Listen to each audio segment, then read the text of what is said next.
Hari ini kita akan belajar metode multivariat yang merupakan salah satu metode interdependence. Jadi kalau pada pertemuan-pertemuan sebelumnya kita mempelajari metode dependence yaitu multiple linear regression dan uh, logistic regression. Hari ini kita akan masuk ke model interdependence. Yang pertama adalah analisis faktor exploratory, karena ada satu lagi nanti analisis faktor konfirmatori.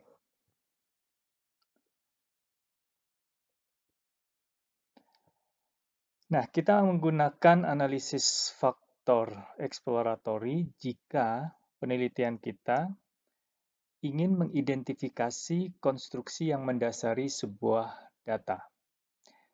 Jadi kita ingin melihat hubungan antara variabel-variabel, apakah variabel-variabel tersebut dapat digabungkan sehingga mewakili sebuah konsep yang lebih general dibandingkan masing-masing variabel itu sendirian. Kemudian yang kedua, mengurangi jumlah variabel penelitian sehingga lebih mudah ditangani. Jadi kalau kita bisa mengidentifikasi bahwa beberapa variabel bisa membentuk satu variabel yang baru, kita akan mendapatkan variabel-variabel baru tersebut jumlahnya lebih sedikit dibanding variabel orisinal. Dengan demikian kita akan lebih mudah dalam melakukan analisis-analisis selanjutnya.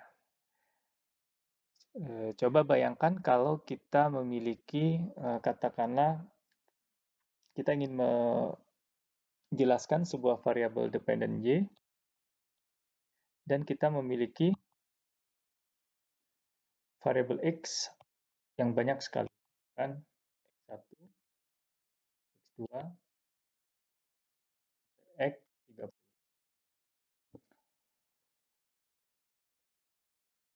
Sudah terbayang nanti bahwa model regresinya akan sangat panjang sekali, dan yang kedua kita sudah belajar terkait dengan multikolinearitas.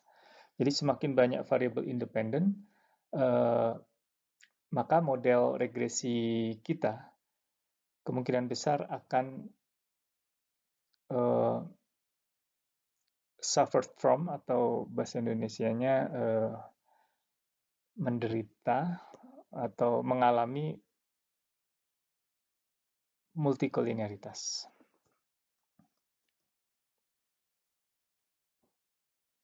Jadi kita menggunakan analisis faktor dengan tujuan variabel-variabel sebanyak ini 30 beberapa akan bergabung dan direpresentasikan oleh variabel baru, misalkan 1,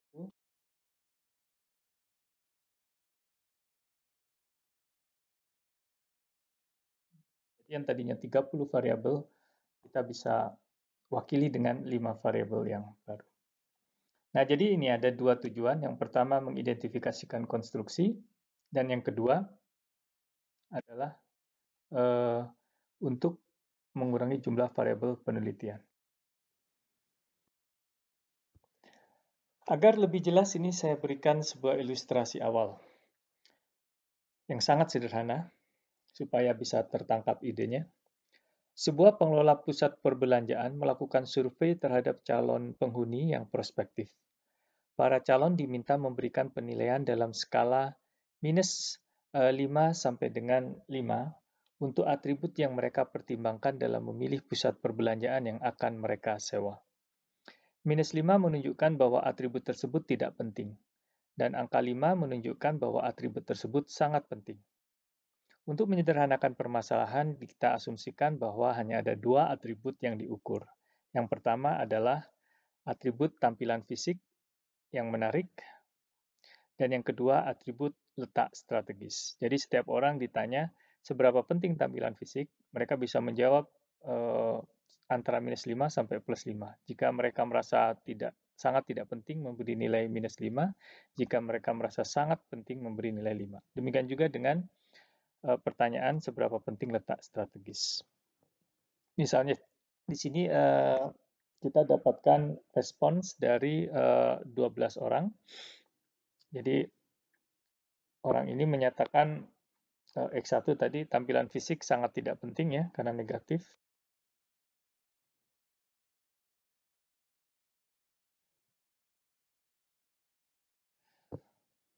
Dan juga dia menganggap bahwa letak yang strategis tidak penting. Nah, ini orang ini merasa sedikit ya, lumayan penting ya, karena dia positif ya, di sumbu X1 dia positif. Dan lokasi yang strategis juga positif ya, tapi kecil. Sebaliknya orang ketiga dia menganggap sangat penting keduanya. Nah, pertanyaannya adalah apakah dua variabel X1 dan X2 ini bisa diwakili oleh satu variabel yang baru? Coba kita lihat ada dua variabel F1 dan F2.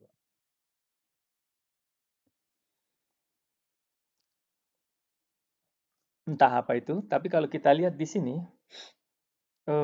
sebenarnya titik-titik ini nilainya bervariasi di sumbu F1 saja. Ya. Tetapi dia di sumbu F2 nilainya sangat kecil. Ini mungkin 0, sekian, ini minus 0, sekian. Tapi di sumbu F1 dia sangat besar. Ya. Kalau dia persis di sini berarti akar 2 dikali 5. 5 akar 2. Ya. Sangat besar ya. Di sini juga sangat negatif. Jadi di sumbu F1 dia nilainya sangat besar. Nah, jadi di sini kita bisa melihat sebenarnya F2 hampir tidak ada fungsinya ya, karena semua respons variabilitasnya, variasinya, nilainya bisa ditangkap sebagian besar di sumbu F1 atau oleh F1.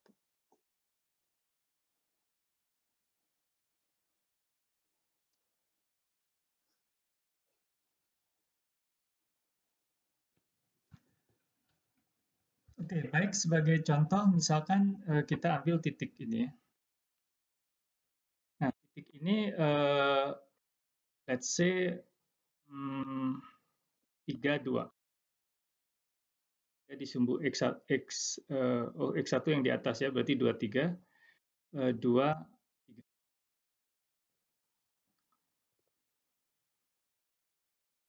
Nah, kita bisa proyeksikan titik ini ke koordinat F1 dan F2.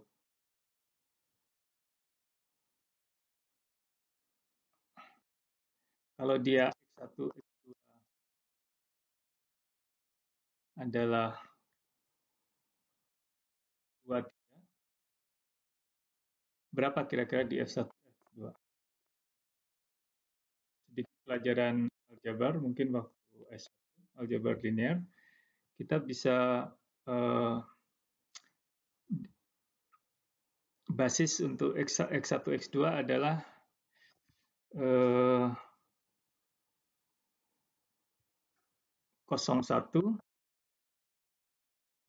dan 1,0 ya. Sedangkan basis untuk F1, F2, ya, F1 berarti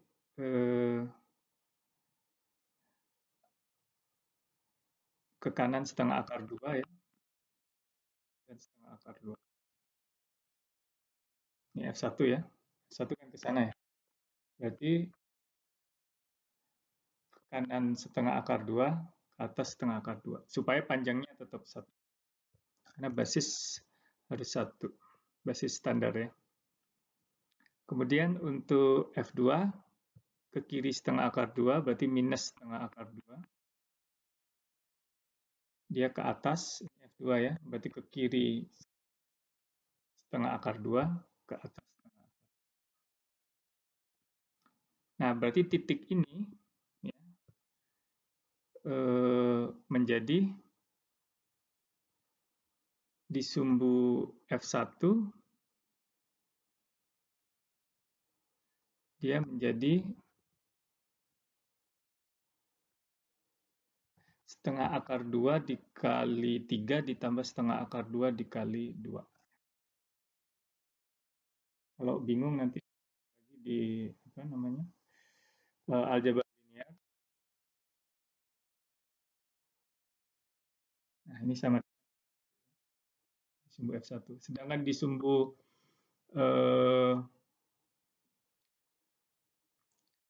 F2 berarti dia setengah akar 2 dikali 2 tambah minus setengah akar 2 ya, dikali 3.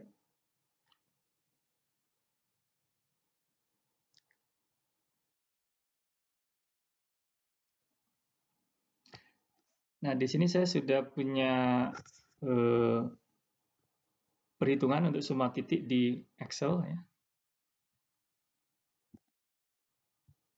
Kita bisa lihat di sini.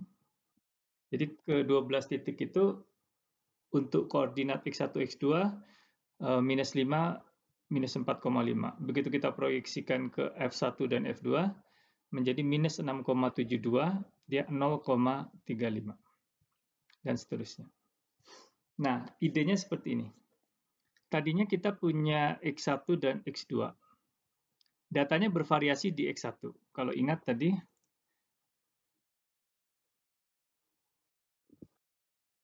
datanya bervariasi di X1 ya. Jadi ada yang sangat X1-nya sangat negatif, ada X1-nya yang sangat positif. Demikian juga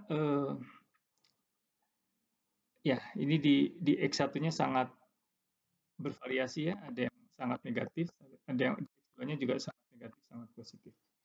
Nah, variansi dari data ini di X1 ini sudah dihitung, ini variansinya. Jadi variasi data yang diukur dengan variansi di sumbu X1 adalah 12,17. Di sumbu X2 13,23. Jadi variasi total data itu sama dengan 12,17 ditambah 13,23 sama dengan 25,4. Nah, sekarang begitu kita petakan menjadi F1 dan F2, maaf ini harusnya F2. Ya, begitu kita petakan di F2, terlihat di sini di F1 dia variasinya sangat besar. Mulai minus 6 sampai plus 6, hampir 7. Sedangkan di F2 variasinya kecil, 0,0,0. Tidak mengherankan karena dia di F2 kecil-kecil. Tapi di F1 dia mulai dari sangat kecil sampai sangat besar, plus 6. Jadi ini 0 ya. Ke sana plus 6, ke sini minus 6. Tapi di F2 dia hanya 0,0. Tapi apa yang terjadi dengan variansi total? Di sini variansi F1 sangat besar, 25,31, variansi F2 sangat kecil. Tapi perhatikan penjumlahannya tetap 25, artinya apa? Tidak ada variansi yang hilang. Meskipun kita mengubah sumbu dari X1 dan X2 menjadi F1 dan F2. Dalam statistika, variansi itu ekivalen dengan informasi. Ya. Jadi data ini membawa informasi yang diukur dengan variasi atau variansi.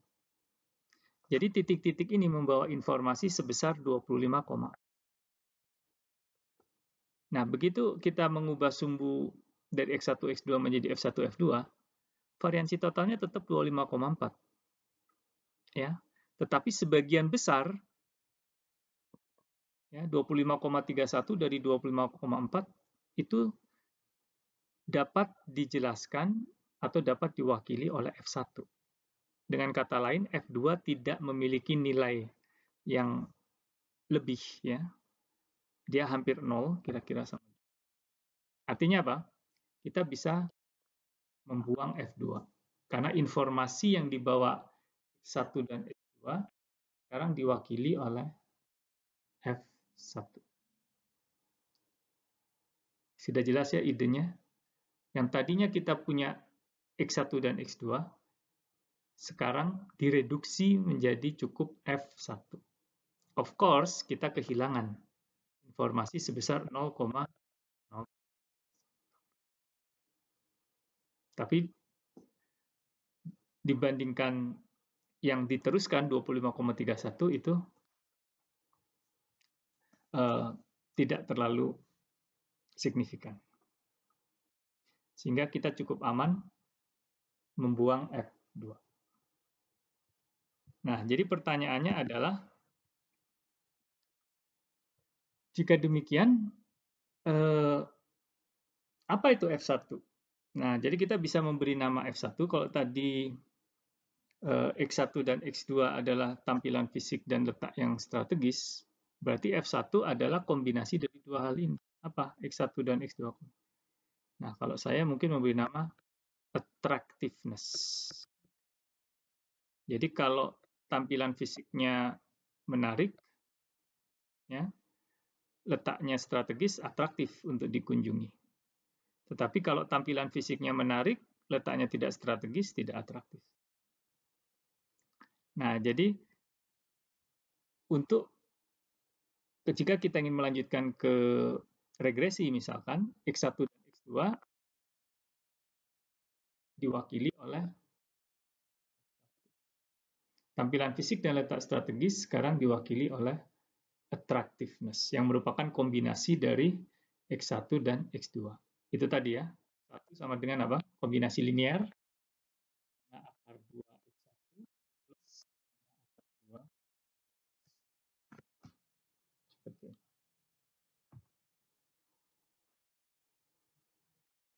F2